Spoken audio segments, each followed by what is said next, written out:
Meetings, meetings, meetings. If there's one thing that's guaranteed at work, it's more meetings. But if you want to know how to stand out at your next one, then stay tuned. Hey there, hope you're well. So we've all seen it. The boss goes into the meeting, asks the group a question, and before you know it, people are clambering over each other trying to impress. They are shouting out whatever's off the top of their head, talking, and generally trying to stand out from the crowd. That's all well and good, and sure, it gets you some attention in the short term, but is it the right thing to do? My opinion, maybe not. The best thing to do is be patient, sit back and wait.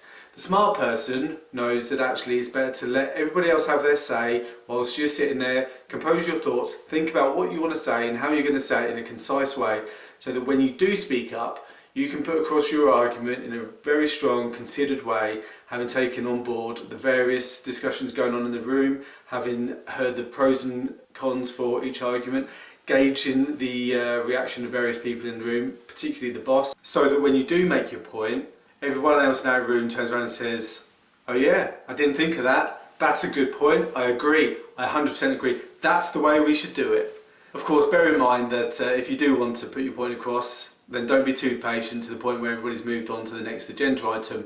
So if you want to leave a positive lasting impression in a meeting, then the best thing to do is be patient, be smart, listen more, speak less, speak last. Until next time, take care and I'll see you soon.